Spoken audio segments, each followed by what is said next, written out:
mais na kebi soki oza député te yo oza madame Pit keba oyo toza susta ya diffusion te tokoloba susu tribu te tokoloba katanga te tokoloba baluba te bayaka te bakongo te basoyili te oyo eza tantoloba kongo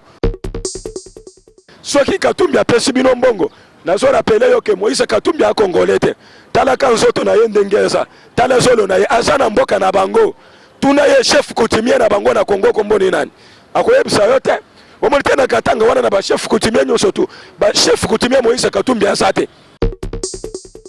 Madame Pit Dominique tolongoli de parce que yo sa député te yo sa Pit Madame Pit Dominique Akeba ezala mbala suka na mettre yo en carte soki na zongi yo lisusu olobi makambo solo ba wana et na zo témoin justice mboka na aner ba interpeller yo oyo sale sa message à xénophobie alors tout message à xénophobie na incitation à la haine et ça interdit na gouvernement ya Congo armée ça ya binoté police ya binoté bon meka ko menacer baluba bon menacer ta peuple nini bon ko sentir que tozana état de droit azawo mo politique ati aza journaliste akozongela journaliste manaye sikoyo ba faute azo sala na ndenga ki député ezo sekisa biso atikala ko sala mutu a IDPS te alobaka sa mutu a IDPS lelo alinga ko mutu Martin Fayulu toko pekisa yete aza transhumant politique biso to benga ngo transhumance politique eza musala na bango ya ba journaliste basala ka ba transhumant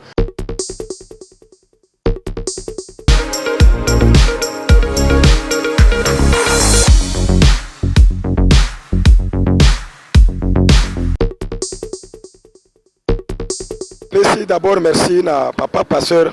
Michel Sako na mwasi na ye mama Sako na Canada mbote na bino ya tro yango na pesi bino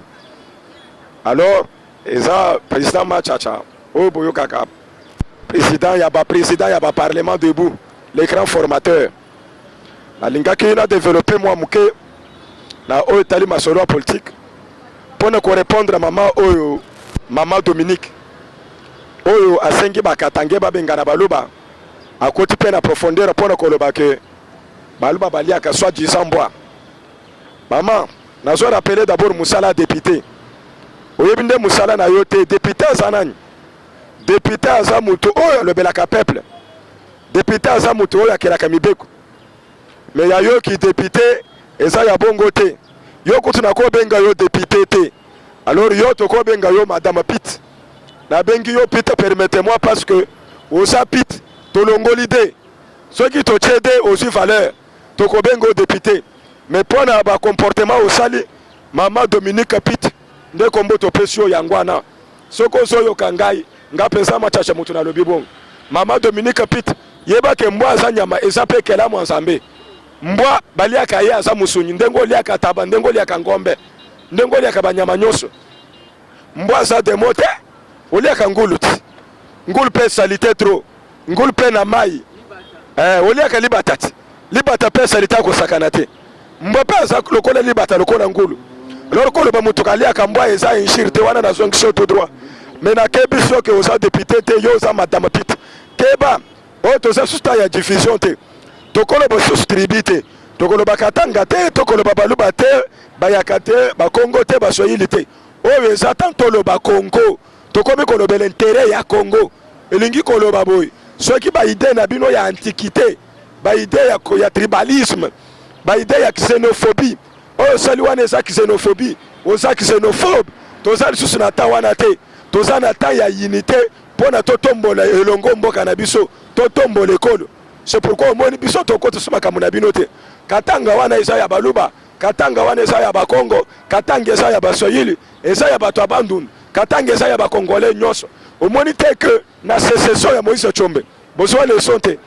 botala makambo sécession ya Moïse Tshombe esala te sécession ya Sidi Kasai omona te toza lisusu bataya basécession te botika koereve soki Katumbi apesi bino mbongo nazo rapele yo ke Moïse Katumbi akongole te tala ka nzoto na ye ndenge eza tala zolo na ye aza na mboka na bango tuna ye chef coutumier na bango na Congo kombo ni nani akoyebisa yo te omoni te na Katanga wana na ba chef coutumier nyonso tu ba chef coutumier Moïse Katumbi aza te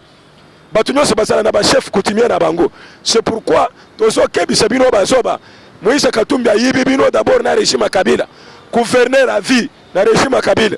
ayibi na ba carré minier ba 25 milliards ba yibi na Kabila lelo akomi ko jisere bino mbongo bayibi bino ko pesa bino bobo mabande ko na bino pone bayiba bino kaka et oso toléré makambwana madame Pite Dominique tolongoli de parce que yo sa député te yo sa Pite madame Pite Dominique akeba ezala mbala suka na mettre yo en carte soki na zongi yo lisusu olobi makambo solo bawana et na zo témoin justice mboka na aner ba interpeller yo oyo sale sa message à xénophobie. Alors tout message à xénophobie na incitation à la haine et ça interdit na gouvernement ya Congo. Il faut basambwisa yo tozo senga ba instance habilité ko sambwisa yo ta yango. Mama ministre la justice Rose Mutombo kota likambo patron ya aner mbelu chose kota likambo bo interpeller madame Pite wana botuna ye bakasaya basaye eloko nini et tozo kebisa ye za mbala suka pona Congo soki toyoki lisusu ako sentir que ba Congolais basandenge nini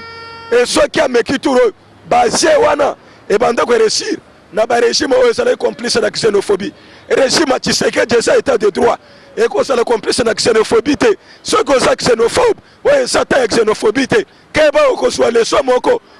la pana yo soto yoki yo lisusu fetoli mbanga olobi lisusu contre baluba contre bangala na bato abandundu okosentir kanda baluba ezala mbala suka tokebisio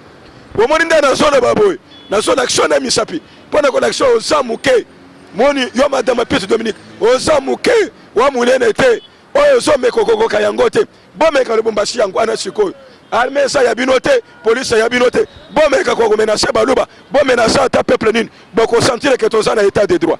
wono ba pe ofongola mbanga yo madame Pite oza député te tolongoli de Dominique Pite na mutu na lobi na yo keba na yo ezala mbala suka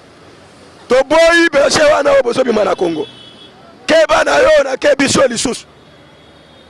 oyo ngosakana na ba Congolais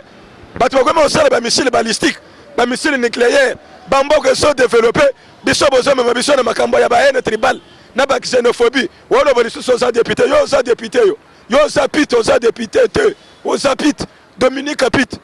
Oui, merci mon amboka Eliezer Tambwe ya Martin Fayulu Mati. Eliezer Tambwe azalaki journaliste atikala ko sala politicien te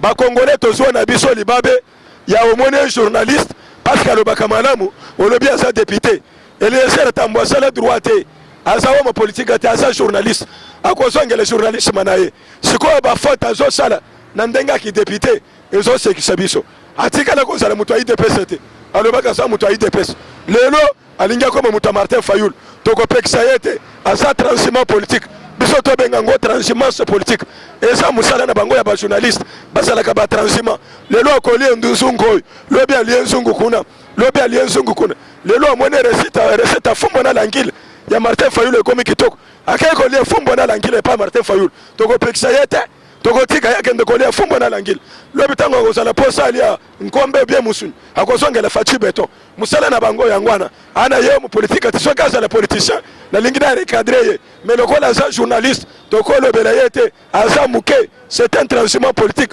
aza ele côté et non événement soko la njipe bien aza kuna te okoyoka lobi kuna akomi epa ya Kabila kuna na FCC basala ka bongo toyebaka bango eka musebiso te mais bakoko baloba boy zete soki etengami na bomwana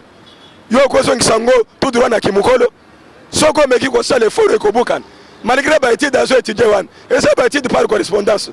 tomona ba docteur amaster babimao o docteur amaster songolo pakala na yiko na kombo na yete mais azola na kingakat azoli efufu na kingakat azomela jamba na kingakat o docteur amaster ata bimi docteur na nini wana kotanga batanga ngona aja ki jeunesse soko soara te kotanga onyo soso sale comme ba mascarade na ba vantir etali biso te asala ba vantir na ya kotanga to sa kuna te mais biso to yebi katanga te a politicien te na mukuse